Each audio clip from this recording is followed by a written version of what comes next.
Hello and welcome to week 5 of Totem Tuesday. In this week we're going to be looking at the fox.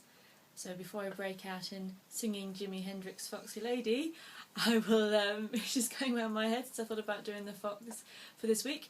I'll discuss for a second why I've chosen to do the fox this week, because we've just passed the weekend of Imbolc, or Brigid's Day, and the fox is linked strongly to the time of Imbolc. The breeding season of the fox is January, February, and there was a tradition of the foxes. At this time, people would see if the fox would walk on the ice. If they wouldn't walk on the ice, people would know that the ice was melting and it wasn't safe to walk on. So there's lots of links to this time of year for the mating season, for the noises, the kind of the shrill noises the foxes make when they're mating, which you hear at night at this time of year.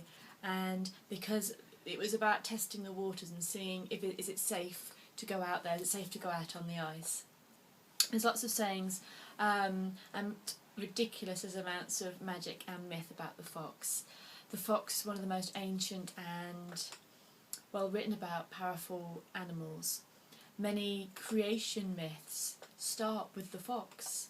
So it's interesting how we in the modern day see foxes. And I'm not saying me, I'm saying, or you probably, but you know, how they are portrayed in the media, how they are portrayed by certain people, that they are pests, that they're kind of getting in our way, whereas our ancestors would have seen them very, very differently indeed. The fox was really revered, you know, the fox was a sacred animal to pretty much cultures all over the world. I found an interesting fact in Ted Andrews' Animal Speak book, that there are 21 species of foxes in the world, and that in the tarot, the world card, which is the completion of the major arcana, the joyous dance of life, moving from one thing to the next, is number 21. And that seems to link quite interesting, 21 being a power magical number. It was just interesting because the energy of the world, the creation of the universe, the shape-shifting, the moving on, are all things that we link to Fox's energy, or that has been linked to Fox's energy through myth and through magic. Keywords that I've found out that are quite powerful that you link with Fox if you're working with Fox as your totem, or if you feel that Fox is your life path power animal. Of course, cunning. I will come back to that, because cunning and being cleverer than humans has a little bit to play in the myth of Fox. Cunning, dexterity, speed, agility, invisibility, subtlety, I'll go on for a bit here, wisdom, trickery, protection, camouflage, healing, and family and maternal instincts as well. The times of day that we link to the fox are nighttime, they are nocturnal animals, and also dusk and dawn, the in-between times.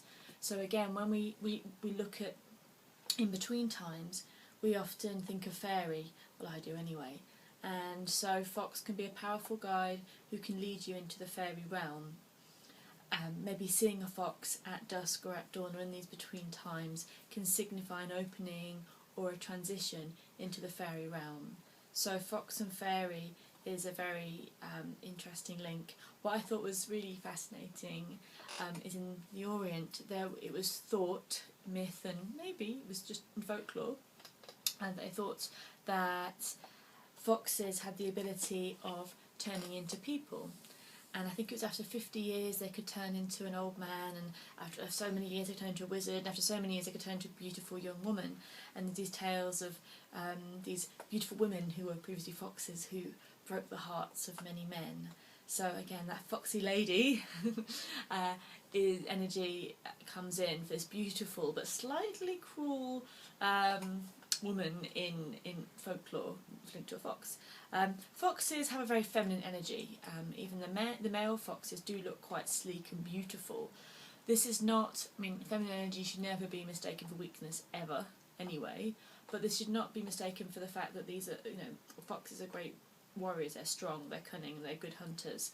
In fact, many Native American tribes named themselves after the fox and named their warriors after the fox and would wear fox pelts. They would also, some Native American tribes also thought that by wearing the fox pelt on your head would transfer the knowledge and the wisdom of the fox to the person. So that sort of shape-shifting element of the fox is here also. I read a lovely creation myth by, is it the Miwok tribe? Oh, here we go with my pronunciations again. Come back to that in a second, but the myth was basically that one of the Native American tribes believed that fox and coyote sung the universe into being.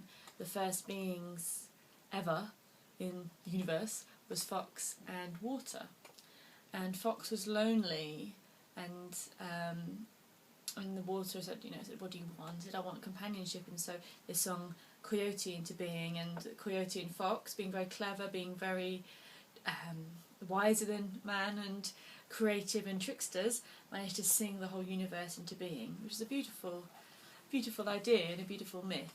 So I just want to kind of bring that contrast. How do people see foxes today and how it was seen in our ancestors' time? It's so different. The Druids and the Celts really revered fox as well. In fact, in Gaul, Celtic tribes, the leaders were called Son of the Fox, and the name for that I found that tribe, here we go, Miwok. Yes, I was right in the first place. It's me finding my facts a bit late here, but we've got, the son of the fox was the tribal leader, and there's a name for that as well, which I'll probably put in my blog or I find it in 10 minutes time and come back to it. So there was meant to be the warriors and the leaders were linked to foxes. So I think that's really fascinating. Yes, fox hunts did take place. There's cave paintings of people hunting foxes, and of course fox pelts were quite highly revered. But there is evidence to suggest that, especially what we can see in the culture of the Druids and the Celts, that it was pretty much ritualistic. They were seen as sacred animals. They weren't just hunted just because someone wanted a sport. There was a great ritual and a great respect of this hunt, and the pelts would have been used for the shaman or the druids or the people to gain wisdom and to give respect to that animal. So highly revered, highly sacred. There's also, there's links so many parts of the world, and the same kind of feeling comes about. Some of them, some myths and some folklore seems to kind of really despair of the cunning and the trickery of the fox, because that comes about because the foxes can pretty much move unseen. People with fox as a totem, or who are working with fox energy, will be well aware and would be good for them to work with camouflage, to work with being unseen, to move through places without being noticed, to stalk their prey without being seen. I think being hidden and being camouflaged is a really powerful energy to work with foxes. They can go for what they want. They can run very fast. They're very fast sprinters. They're very agile. And they're very graceful when they move. It's a beautiful thing, isn't it, to see a lovely russet red fox or Arctic fox or whatever a fox you see shooting across the landscape. It's very magical, very ethereal. It's a shame also sometimes seeing the urban foxes, because their coats aren't as sheeny and their diet's not as great, and it's not as great a lifestyle. But again, I'll come to the adaptability of the fox in just a second. But I was just sort of saying about being unseen and being able to hunt. The energy of fox is to know when to go for something and to come forth and to come out from the shadows, and knowing when to be silent and when to keep your own counsel. The counsel of foxes is something that was a word used with them, the wisdom and the counsel. So there's a link there with not only the wisdom and the ability to keep secrets, but also linked to the ancestors, and they're linked to foxes also. Yes, so you've got all these amazing energies, and the wildness and the wilderness of foxes is something that is maybe why our current government and our current way of life doesn't like the fox, because it won't be tamed. It's a wild creature, it represents the wilderness, whereas the sheep or the chickens or the animals that it will steal and take from us are domesticated and do what we want. the fox is wild and will just be untamed, which is a beautiful energy. So when we're going to be looking at other aspects you can work with, so I've mentioned the silence, the coming forward, the cunning, the camouflage, which I'll keep coming back to because that's something that's really important with fox energy. Trickery, but the trickery is something that, if you're working with fox energy, to use that wisely, not to trick people, not to be harsh with that, but to see through other people's trickery could be something you could work with there, to be able to kind of weave through other people's secrets so you can actually grasp what's actually going on in a situation. Keeping your own counsel, knowing when to speak, knowing when to not. Grace, beauty, also diplomacy is something that's been brought up with fox people as well. There's the great maternal instinct. People with foxes totem often make great parents, great mothers, because foxes are very maternal and they take care of their cubs for quite a while. Both the male and the female foxes share the work of bringing up the brood of foxes, the litter of foxes, and the 2 times of the year, as I mentioned, January, February time for breeding, and also April, May time is the time when they breed as well. Because foxes are seen as feminine, as I'm a foxy lady, we also work with feminine energy, feminine medicine, so women's issues, women's matters are looked under with fox medicine as well. Birth, healing, reproduction, all these things we look at the women's side of things with fox medicine, and the healing of these things can be done with fox medicine as well. Because also foxes are kind of a combination of cat and dog medicine. They are very canine foxes, but they've got that sleek beauty and gracefulness, and also the eyes. They've got the eyes like cats as well. So they kind of really do mix the best of both worlds. The kind of the dog, of the canine side, and also a little bit of that feline energy as well. In the Peru, the Incas worship fox as a god, so we've got widespread worship of foxes here, from Native American revering them and some seeing them as one of the original creative forces, to the Druids calling their leaders, and the Celts calling their leaders sons of fox, to the Peruvian Incans really worshipping fox as a god. And they love the stars. They love the stars. The Peruvian Incans, they really did pay great attention to the stars and the constellations. And the constellation we call the Pleiades, they called the fox.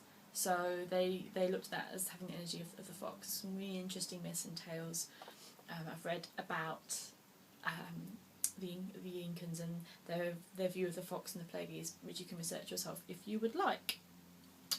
So, I think I have gone through, let me just check, I've gone through the things I wanted to say. I haven't. Of course I haven't finished what I wanted to say. Linking back to that female energy with foxes, and we're going back slightly to that Oriental folklore of foxes being able to turn into women.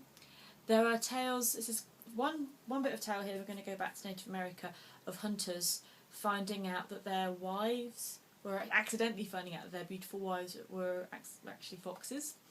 And then we're going to go to a myth and a story that I love about the Huldra, who is a Scandinavian goddess, folkloric character, fairy queen, amongst other things, and guardian of the forests. And she was a beautiful woman, a guardian of the trees, but would often be seen with a fox's tail. And again, that story sometimes links into the same as Native American one, that I think in later times, sort of nearer now, in Victorian times, the idea that the woman would try and pass herself off as a normal woman, and the Huldra would pass herself off as a normal woman until the man realised that she had the tail of the fox. So, I mean, there's many tales about the Huldra. She's a very fascinating character and goddess in Norse, Scandinavian folklore and myth, so that really is worth looking up. She's also seen as having a cow's tail sometimes, it's either fox or a cow's tail. But I just love this energy of shape-shifting with foxes, and especially with women shape-shifting into foxes, foxes shape-shifting into women. So shape-shifting, camouflage, hiding, diplomacy, cunning, magic, beauty, gracefulness, these are all the things that we can look at when working with fox energy. Now I will leave it there because, oh, so many things more to say, but I will leave it there. I was going to go into a little bit about foxes adapting to towns, but we can look at that in the fact that they have a great, clever, adaptability that, unlike their cousins the wolves, foxes are kind of the more adaptable and dexterous creatures who can blend in with us a little bit more and survive. So great survivors. Oh yeah, I will finish in a second, honestly. Great hearing, great eyesight is something you might want to work on with fox totem energy as well. I will leave it now because I do have a tendency to go on a bit. So this is about the fox. Again, there's plenty more myths because it's such an ancient, creative, wonderful force. There's so many more myths and stories that you can find. Maybe you've got tales of the foxes that you'd like to share with me as well, and I would absolutely love to hear them. I'm really enjoying hearing all your tales. Haha, fox tales. So that's this Totem Tuesday, all about foxes. I look forward to hearing your thoughts and your comments, and I will see you next Tuesday.